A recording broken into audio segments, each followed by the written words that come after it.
तो चलिए स्टार्ट करते हैं electric field due to a spherical shell. तो यहाँ पर हमें एक स्फेरिकल शेल के कारण इलेक्ट्रिक फील्ड फाइंड आउट करना है। तो ये हमारी एक स्फेरिकल शेल है जिसकी रेडियस r है। अब इसी स्फेरिकल शेल के कारण हम 3 टाइप से इलेक्ट्रिक फील्ड फाइंड आउट कर सकते हैं। Number 1 outside the spherical shell, number 2 on the spherical shell, number 3 inside the spherical shell. तो चलिए स्टार्ट करते हैं इसको। Consider a spherical shell of radius r and a charge q is uniformly distributed on its surface. तो यहाँ पर एक spherical shell है जिसकी रेडियस r है और चार्ज q इसके सरफेस पर यूनिफॉर्मली डिस्ट्रीब्यूटेड है। Number 1 when p lies outside the spherical shell, means जब p स्फेरिकल शेल के आउटसाइड लाई करता है। तो यहाँ पर हम एक पॉइंट p कंसीडर कर लेते हैं जो कि स्फेरिकल शेल से आउटसाइड है। अब इस पॉइंट से होते हुए एक गॉसियन सरफेस यहाँ पर ड्रॉ करते हैं जिसकी रेडियस स्मॉल r है। अब इस गॉसियन सरफेस पर एक स्मॉल एरिया हम कंसीडर करते हैं। हम जानते हैं एरिया वेक्टर सरफेस के नॉर्मल होता है, तो ये हमारा एरिया वेक्टर है जो कि सरफेस के नॉर्मल है, मीन्स परपेंडिकुलर डायरेक्शन में है।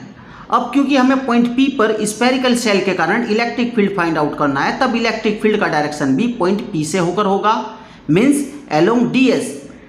तो इस केस में हम देखते हैं इलेक्ट्रिक फील्ड और ds एक दूसरे के पैरेलल होंगे। अब क्योंकि E और ds एक दूसरे के पैरेलल हैं, तब इस केस में दोनों के बीच का एंगल 0 होगा। तो चलिए देखते हैं इसको। According to Gauss theorem whole integral E dot ds equal to q upon epsilon naught, और E डॉट ds होता है E ds कोस थीटा। अब क्योंकि ds और E एक दूसरे के पैरेलल हैं तो थीटा हमारा 0 होगा और कोस 0 हो जाएगा 1। इस प्रकार हमारे पास आ जाता है whole integral E ds equal to q upon epsilon naught. तो यहाँ से E हम कॉमन ले लेते हैं और होल इंटीग्रल ds होता है हमारा 4 पाई स्मॉल r स्क्वायर। क्योंकि ds हमारा स्फेरिकल शेल का एक छोटा सा पार्ट है जिसकी रेडियस r है, और यदि इसका हम होल इंटीग्रल कर दें तो ये total surface area of the spherical shell यहाँ पर देगा। तो इस प्रकार हमारा यहाँ पर हो जाता है E into 4 pi small letter r square equal to q upon epsilon naught. तो यहाँ से हम इलेक्ट्रिक फील्ड फाइंड आउट कर सकते हैं जो कि हो जाएगा E equal to 1 upon 4 pi epsilon not into q upon r square. Equation first, if sigma is the surface charge density then q equal to sigma a, और a इस case में हमारा हो जाएगा 4 pi capital letter r square, क्योंकि sigma surface charge density है। तो इस केस में हमारी रेडियस कैपिटल R होगी जो कि ओरिजिनल स्फेरिकल शेल की रेडियस है। अब q की वैल्यू हम रख देते हैं इक्वेशन फर्स्ट में, तब हमारा इलेक्ट्रिक फील्ड का फार्मूला हो जाता है E equal to 1 upon 4 pi epsilon not into sigma into 4 pi capital letter R square upon small letter r square. अब यहाँ पर 4 पाई से 4 पाई कैंसिल आउट हो जाएगा और हमारा आ जाएगा E equal to sigma capital letter R square upon epsilon naught small letter r square. तो ये हमारा चार्ज q की टर्म में इलेक्ट्रिक फील्ड का फार्मूला है और ये डेंसिटी की टर्म में इलेक्ट्रिक फील्ड का फार्मूला है। तो चलिए इसका सेकंड केस देखते हैं। Case second, when p lies on the surface of the spherical shell. तो इस केस में पॉइंट p स्फेरिकल शेल के सरफेस पर लाई करता है। तो ये हमारी स्फेरिकल शेल है जिसके सरफेस पर पॉइंट p लाई कर रहा है। तो यहाँ पर हम एक स्मॉल एरिया ds कंसीडर करते हैं। अब क्योंकि एरिया वेक्टर सरफेस के नॉर्मल होता है, मीन्स परपेंडिकुलर डायरेक्शन में होता है, और क्योंकि P पॉइंट पर ही हमें इलेक्ट्रिक फील्ड फाइंड आउट करना है, तो इलेक्ट्रिक फील्ड का डायरेक्शन भी ds के अलोंग होगा। तो यहाँ पर हम देखते हैं इलेक्ट्रिक फील्ड और ds एक दूसरे के पैरेलल हैं, तब इस केस में इन दोनों के बीच का एंगल भी 0 होगा। तो चलिए देखते हैं। According to Gauss theorem whole integral E dot ds equal to q upon epsilon naught, और E डॉट ds होता है हमारा E ds कोस थीटा। अब थीटा यहाँ पर 0 है इसलिए कोस 0 1 हो जाएगा और हमारे पास आ जाता है whole integral E ds equal to q upon epsilon naught. तो चलिए देखते हैं इसको। तो हमारे पास आएगा whole integral E ds equal to q upon epsilon naught as ds parallel E। तो यहाँ पर हम E कॉमन ले लेते हैं। अब क्योंकि ds हमारा स्फेरिकल शेल का एक छोटा सा पार्ट है, अब यदि इस ds का होल इंटीग्रल कर दिया जाए तब ये होल इंटीग्रल पूरे स्फेरिकल शेल के सरफेस एरिया को देगा जो कि होता है 4 पाई r स्क्वायर। इस प्रकार हम कह सकते हैं whole integral ds equal to 4πr²। तो अब हमारा फार्मूला हो जाएगा E into 4πr² equal to Q upon epsilon naught. और यहाँ से हम E फाइंड आउट कर सकते हैं E equal to 1/4πε0 into Q upon capital letter r²। If sigma is the surface charge density then Q equal to sigma A. अब क्योंकि sigma surface charge density है तब हमारा चार्ज का फार्मूला होता है Q इक्वल टू सिग्मा ए, जहाँ पर A 4πr² है। अब इस Q की वैल्यू हम इक्वेशन फर्स्ट में पुट कर देते हैं, तो हमारा आ जाएगा E equal to 1/4πε0 into sigma into 4π capital letter r² upon r²। तो यहाँ पर r² से r² कैंसिल आउट हो जाता है। इस प्रकार हमारा आ जाता है E equal to 1/4πε0 into sigma into 4π। अब यहाँ पर 4π से 4π कैंसिल आउट हो जाता है। इस प्रकार हमारा आ जाता है E equal to sigma upon epsilon naught. तो ये हमारा डेंसिटी की टर्म में इलेक्ट्रिक फील्ड का फार्मूला है। तो चलिए केस थर्ड देखते हैं यहाँ से। Case third, when P lies inside the spherical shell, means इस केस में पॉइंट P स्फेरिकल शेल के इनसाइड लाई करेगा। तो ये हमारी एक स्फेरिकल शेल है जिसके इनसाइड पॉइंट P लाई कर रहा है। अब इसी पॉइंट P से होकर हम एक गॉसियन सरफेस ड्रॉ करते हैं। अब क्योंकि पॉइंट P स्फेरिकल शेल के इनसाइड लाई कर रहा है और हम जानते हैं स्फेरिकल शेल के इनसाइड चार्ज 0 होता है, तो इस प्रकार हम कह सकते हैं since there is no charge inside the spherical shell therefore Q equal to 0 and so electric field equal to 0। Thus, the electric field at every point inside the spherical shell is 0. Means spherical shell के inside प्रत्येक point पर electric field 0 होता है। अब क्योंकि Q equal to 0 है इसलिए electric field भी 0 होगा। तो चलिए देखते हैं कैसे। जैसा कि हम जानते हैं inside the spherical shell Q equal to 0, तो यहाँ पर हम Q इक्वल टू 0 पुट कर देते हैं। तो इस केस में इलेक्ट्रिक फील्ड हमारा 0 आ जाएगा। तो चलिए नेक्स्ट देखते हैं। नेक्स्ट हमारा इलेक्ट्रिक फील्ड इंटेंसिटी और डिस्टेंस के बीच वेरिएशन का ग्राफ है। तो चलिए देखते हैं इसको। Variation of electric field intensity E with distance R from the centre is shown below. तो ये हमारा इंटेंसिटी एक्सिस है और ये हमारा डिस्टेंस एक्सिस है, और इस पॉइंट पर इलेक्ट्रिक फील्ड इंटेंसिटी मैक्सिमम होगा जो कि E equal to 1/4πε0 into Q upon r²। यहाँ पर हम देखते हैं क्योंकि इलेक्ट्रिक फील्ड डिस्टेंस के स्क्वायर के इन्वर्सली प्रोपोर्शनल है, तब हम कह सकते हैं यदि डिस्टेंस इंक्रीज होगा तो इलेक्ट्रिक फील्ड इंटेंसिटी डिक्रीज होगा। तो यहाँ से हम नोट कर सकते हैं डिस्टेंस मिनिमम है तो इलेक्ट्रिक फील्ड इंटेंसिटी मैक्सिमम है। अब यदि डिस्टेंस इंक्रीज होता है तो इलेक्ट्रिक फील्ड इंटेंसिटी डिक्रीज होगा। इस पॉइंट पर डिस्टेंस इंक्रीज हो चुका है तो इलेक्ट्रिक फील्ड इंटेंसिटी यहाँ पर डिक्रीज हो गई है, और इस पॉइंट पर भी डिस्टेंस इंक्रीज हो रहा है और इलेक्ट्रिक फील्ड इंटेंसिटी डिक्रीज हो रही है।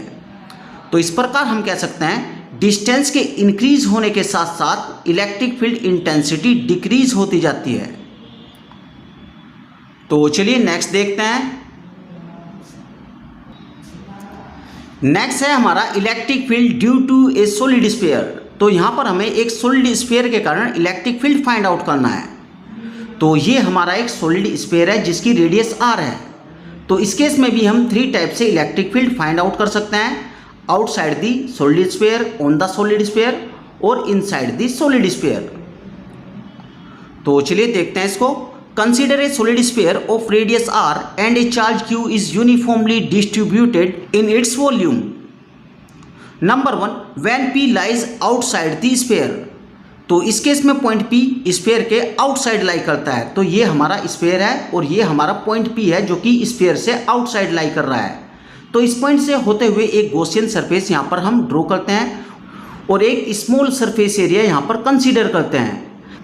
हम जानते हैं एरिया वेक्टर सरफेस से नॉर्मली होता है, तो ये हमारा एरिया वेक्टर है, और क्योंकि हमें पॉइंट P पर इलेक्ट्रिक फील्ड भी फाइंड आउट करना है तो इसका डायरेक्शन भी ds के अलोंग होगा। तो इस केस में भी इलेक्ट्रिक फील्ड और ds एक दूसरे के पैरेलल होंगे जिनके बीच एंगल 0 होगा। तो यहाँ पर पॉइंट P गॉसियन सरफेस पर है जिसकी रेडियस स्मॉल r है। तो चलिए देखते हैं इसको। According to Gauss theorem whole integral E dot ds equal to Q upon epsilon naught. तो यहाँ पर ई डॉट डी एस हो जाएगा हमारा ई डी एस कोस थीटा। अब क्योंकि थीटा 0 है तो कोस 0 1 हो जाएगा। तो इस केस में हमारा आ जाएगा whole integral E D S equal to Q upon epsilon naught as D S parallel E. अब ई को यहाँ पर हम कॉमन ले लेते हैं और होल इंटीग्रल डी एस हो जाएगा हमारा 4 pi small letter are square. क्योंकि D S area radius R पर कंसीडर किया गया है, इसलिए इसका टोटल सरफेस एरिया होगा 4 pi small letter are square. तो चलिए देखते हैं इसको। तो ये हमारा जाता है E whole integral D S equal to Q upon epsilon naught. तो होल इंटीग्रल डी एस होगा हमारा 4 pi small letter are square. अब हमारा हो जाएगा E into 4 pi R square equal to Q upon epsilon naught. तो यहाँ से हम इलेक्ट्रिक फील्ड फाइंड आउट कर सकते हैं। So E equal to 1 upon 4 pi R square into Q upon epsilon naught. If rho is the volume charge density then Q equal to rho V, और v यहाँ पर volume है solid sphere का जो कि होता है 4/3 पाई आर क्यूब।